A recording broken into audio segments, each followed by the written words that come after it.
Inquilab TV prime time news కి స్వాగతం.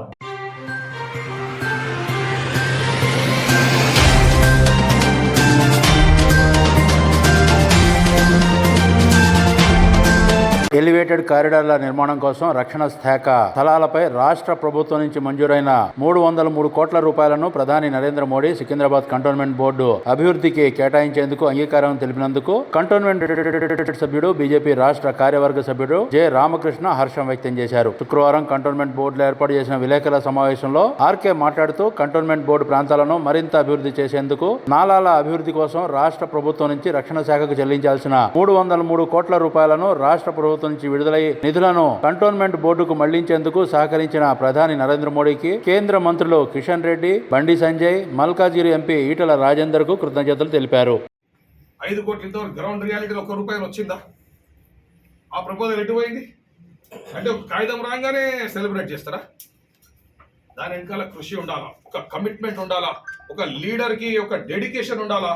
ఆ ఎన్ని క్వాలిటీస్ డెవలప్ చేసుకోండి, అంతేగాని ఒకరి మీద ఏడిస్తే ఒడిగేది ఏం లేదు, ఇక్కడ పోయేది కూడా ఏం లేదు.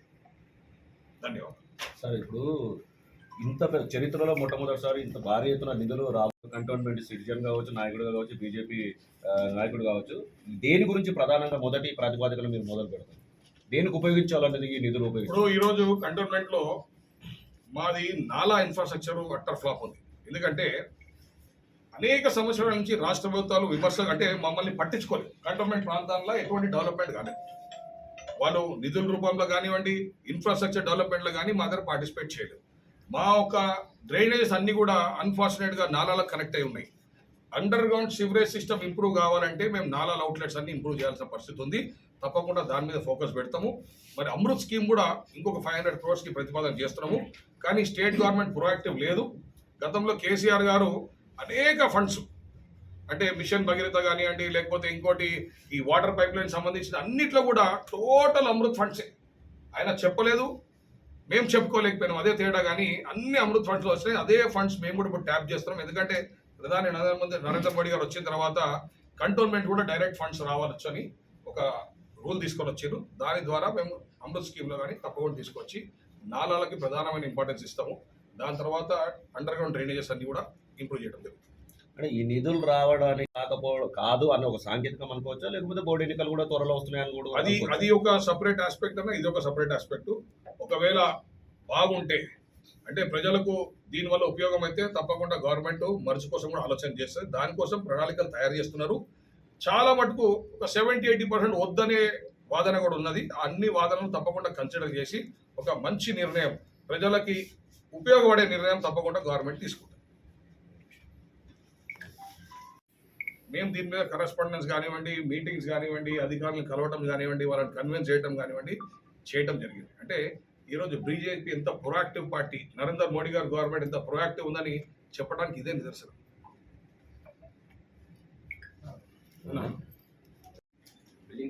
B3 కేటగిరీలో ఉన్నాయి.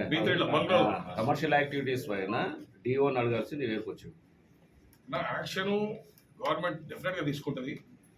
అంటే అందరికీ కొద్దిగా కోట్ల కేసెస్ ఉన్నాయి. ఈరోజు లీగల్లో ఉన్న ప్రొవిజన్స్ కానీ దాన్ని మిస్యూటిలైజ్ చేసి ఆ లీగల్ రెమెడీస్లో వాళ్ళు కొంచెం టెంపరీ టైం గ్యాప్ తీసుకుంటున్నారు. అది కేవలం తాత్కాలికం. తప్పకుండా డెమాలిష్ జరుగుతుంది. డెమాలిష్ కూడా పెద్ద వాళ్ళ దగ్గర జరుగుతుంది. మన మిత్రులు కూడా ఇంపీరియల్ గార్డెన్ నుంచి స్టార్ట్ చేస్తే బాగుంటుంది. తప్పకుండా పెద్దయ్యే స్టార్ట్ చేస్తాం, పెద్ద వాళ్ళవి కూడా స్టార్ట్ చేస్తాం. లీడర్షిప్ ఏంటిదా మీకు మీరందరూ కూడా దీని మీద కూడా చర్చ చేయండి. దీని మీద కూడా ఒక పబ్లిక్ ఒపీనియన్ తీసుకోండి. నేను ఫ్యాక్ట్ ఫైండింగ్ కమిటీ పెట్టి మల్లారెడ్డి గార్డెన్ మీద పోయినా ఆ రోజు ట్యాక్స్ ఎంత ఉండే, నేను పోయి వచ్చిన తర్వాత ఎంత ట్యాక్స్ పడింది చూడండి. అది ఎఫెక్టివ్ లీడర్షిప్ అంటే. అంటే పర్పస్ సర్వ్ కావాలి అన్నా.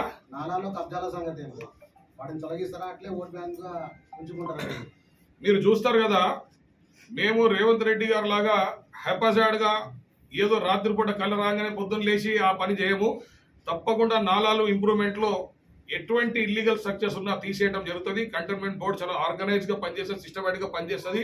మేము దానికి కావాల్సిన ఇంజనీరింగ్ కన్సల్టెన్సీ పెట్టి దాని కొలతలు తీసుకొని తప్పకుండా డెవలప్ చేస్తాము. ఎవరి స్పేర్ చేసేది లేదు నాలాలు ఎన్క్రోచ్మెంట్స్ పట్ల. అన్న ఈ 300 crores దాంట్లో జియోలో మెన్షన్ చేసినట్టు underground sewage system then Asmathpet nala Picket నాలా మా ప్రపోజల్ అది. వీటికే కన్ఫైన్ అవుతారా లేకపోతే వేరే వీటికి అయితేనా ఒకవేళ ఫండ్స్ తక్కువ పడితే మేము అమృత్ కూడా బ్యాకప్ పెట్టుకున్నాము. అమృత్ స్కీమ్ లో కూడా అడిషనల్ ఫండ్స్ తీసుకున్నాం. ఎందుకంటే ఈ 2 మేజర్ ప్రాజెక్ట్స్ ఈ రోజు very unfortunate. The main reason behind is మాకున్న డ్రైన్ అవుట్లెట్స్ అన్ని కూడా అన్ఫార్చునేట్ గా ఇవే సివరేజెస్ లా ఇవే నాలాజెస్ లా కనెక్టివిటీ ఉంది. అయితే ఫ్రీక్వెంట్ గా వార్డ్ నెంబర్ 2 తీసుకోండి, వార్డ్ నెంబర్ 3 తీసుకోండి, వార్డ్ నెంబర్ 6 తీసుకోండి, కొద్దిగా నాలా ఓవర్ఫ్లో కాగానే మాకు ఈ డ్రైనేజెస్ అన్ని చోక్ అయిపోతున్నాయి. కట్ చేసి కస్టమర్ చేస్తాం. ఇది చేసుకోండి. ఎప్పుడైతే అవుట్లెట్స్ ఇంప్రూవ్ అవుతాయో కాలనీస్ లో కూడా సివరేజ్ లైన్ కూడా ఇంప్రూవ్ అవుతాయి. ఎంత టైం ఫ్రేమ్ లో చేస్తారన్న అంటే ఇంకా ఫైనల్ షేప్ రావాలన్నా, ఫైనల్ షేప్ వచ్చిన తర్వాత మేబీ ఇది స్టార్ట్ అయితే మటుకు ఐ థింక్ 1.5 year 2 years అవుతుంది కంప్లీట్ చేయాలి. టైం ఫ్రేమ్ కూడా చేస్తాము. దీనికి సపరేట్ టెండర్ ప్రపోజల్స్ ఉంటాయి. అవన్నీ కూడా సైంటిఫిక్ గా స్టడీ చేసి అన్ఆథరైజ్ స్ట్రక్చర్స్ కానివ్వండి, ఇల్లీగల్ స్ట్రక్చర్స్ కానివ్వండి, ఎన్క్రోచ్ స్ట్రక్చర్స్ కానివ్వండి, in the nalas we will not spare anybody as a policy decision. It is mention దాంట్లో GHMC and HMWSSB will execute మన రోల్ ఎట్లుంటుంది అంటే మా వర్క్స్ ఇప్పుడు కూడా మేము మేజర్ వర్క్స్ అని కూడా మా వాటర్ పైప్ లైన్ ఇన్ఫ్రాస్ట్రక్చర్ అంతా కూడా మేము మెట్రోతోనే చేపిస్తున్నాం. నాలాస్ కూడా మాకేమైనా పెద్ద ప్రాజెక్ట్స్ వస్తాయి కూడా మేము బయట ఏజెన్సీ చేస్తున్నాం. ఎందుకంటే ఆ కైండ్ ఆఫ్ టెక్నాలజీ కానీ అన్నీ వాళ్ళు ఏంటంటే they are very free to adapt any consultants and మాకు కొన్ని రెస్ట్రిక్షన్స్ ఉన్నాయి. దానివల్ల మేము డెఫినెట్గా వాళ్ళకి ఎక్స్పర్టైజ్ ఉందని వాళ్ళతోనే మాకు ఎగ్జిస్టింగ్ ప్రాజెక్ట్స్ కూడా అనేక ప్రాజెక్టులు వాళ్ళతో చెప్పడం జరిగింది. కాకపోతే వాళ్ళకి ఛార్జెస్ కూడా ఇస్తాం. అంటే 15% సెంటేజెస్ ఛార్జెస్ కూడా ఇస్తాం. You will have your say అని work will be defined by us and they will execute it as it has been earlier also the same way. డెఫినెట్గా ఇంప్రూవ్ చేస్తాం కదా. నాలాస్ అన్ని డీపెనింగ్ చేస్తాము, ఎక్కడ స్కోప్ ఉందో వైడనింగ్ చేస్తాము, అవుట్లెట్స్ అన్ని ఇంప్రూవ్ చేస్తాము. అట్లనే రిటర్నింగ్ వాళ్ళు కూడా ఇప్పుడు ఎలివేటెడ్ కారిడార్స్ ఏదైతే గిట్ట మీ బోర్డు సమావేశంలో 60 మీటర్లు 40 మీటర్లు కుదించాలన్నారు, దానికి మీరు ఇప్పుడు ఒప్పుకున్నట్టు రెండోది వాళ్ళకి బాధితులకు కూడా ఎట్లా వాళ్ళకి పరిహారం చెల్లిస్తారు? అంటే అది స్టేట్ గవర్నమెంట్ ఒక సబ్జెక్టు. వాళ్ళు మొండి పట్టు పడుతున్నారు. అంటే ఎటువంటి పొంతన లేని ఒక ప్రపోజల్ అది. ఎందుకంటే వాళ్ళకి ప్యారడైజ్ నుంచి కనెక్టివిటీ ఉందో అది జస్ట్ 20 మీటర్స్ కూడా లేదు. జస్ట్ 20 మీటర్స్ కూడా లేదు. నాకు తెలిసి 15 మీటర్స్ 16 మీటర్స్ ఉంది ఇక్కడ ఇన్లెట్. అంటే ట్రాఫిక్ ఎక్కడైతే మాకు ఈ కంటోన్మెంట్ ప్రాంతాన్ని మర్జ్ అవుతుందో అది అవుట్లెట్ మీరు చూస్తే 25 మీటర్స్ కూడా లేదు. అంటే మధ్యలో భాగం 60 మీటర్లు చేస్తే ఏం లాభము ఏం ఉపయోగమో ఈరోజు రేవంత్ రెడ్డి గారే చెప్పాలా, లేకపోతే వాళ్ళ ఒక నిపుణులు చెప్పాలి ఎవరైతే ఈ ప్రపోజల్ డిజైన్ చేసారో. బట్ అట్లా డెఫినెట్గా ఇంజనీరింగ్ పాయింట్ ఆఫ్ వ్యూలో అది 100% ఫెయిల్యూర్. ఎందుకంటే ఏదో 5 మీటర్స్ స్కోప్ పెంచుకొని ఓకే ఫ్యూచర్ ఎక్స్పాన్షన్ కూడా స్కోప్ పెట్టుకోవడం మంచి పద్ధతి. కానీ ఈ విధంగా అబ్నార్మల్గా అంటే 20 మీటర్స్ ఉన్న దగ్గర మీరు 60 మీటర్స్ అడగటం it really doesn't make any sense. వాళ్ళు మళ్ళీ ఒకసారి డిజైన్ చేసుకుంటే మంచిది. సంసిద్ధంలో ఉంది. ఎన్నికలు చేయాలా లేదంటే కొత్త అమెండ్మెంట్ ఏదైతే ఉందో యాక్ట్ 2021 ఉందో అది 2 సార్లు ఇప్పటికీ పేరు మారింది. ఇప్పుడు 2024 వస్తుంది కంటోన్మెంట్స్ యాక్ట్.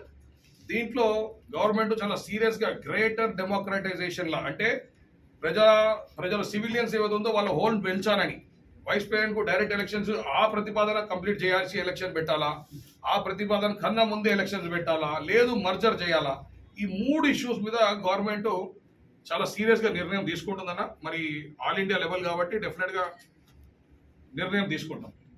ఇంకొంతమంది అజ్ఞానులు చాలా మంది అంటున్నారు చరిత్ర ఇది ఫస్ట్ టైం ఇట్లా 3 సంవత్సరాలని. గత 2002 నుంచి 2008 దాకా అప్పుడు కూడా వేరే బోర్డు ఉండే, అంటే 6 years ఉండే.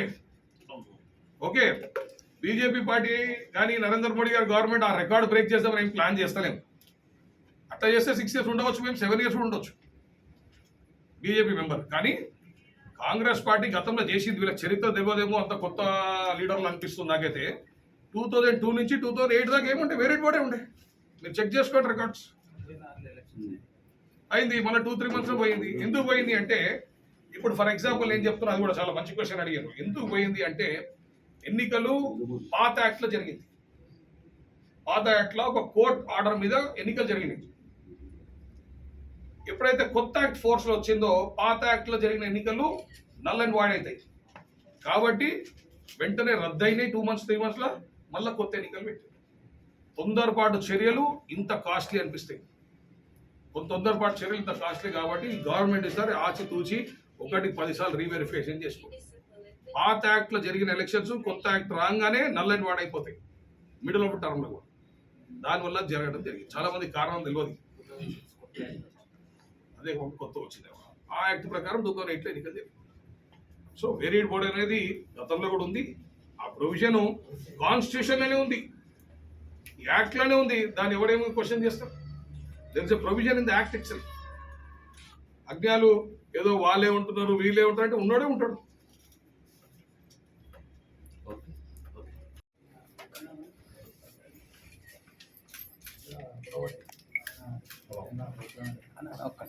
చాలా మంది ఎందుకు రామకృష్ణ అనే ఎందుకు బీజేపీ మెంబరే అంటారు. బీజేపీ మెంబర్ ఉంటే ఈ విధంగా పనిచేస్తాడు అంటే వాళ్ళకి రాని ఆలోచన కూడా మేము 3-5 months 6 months నుంచి ముందు నుంచే ప్లాన్ చేసి దాని మీద వర్క్ కూడా చేసినాం కూడా.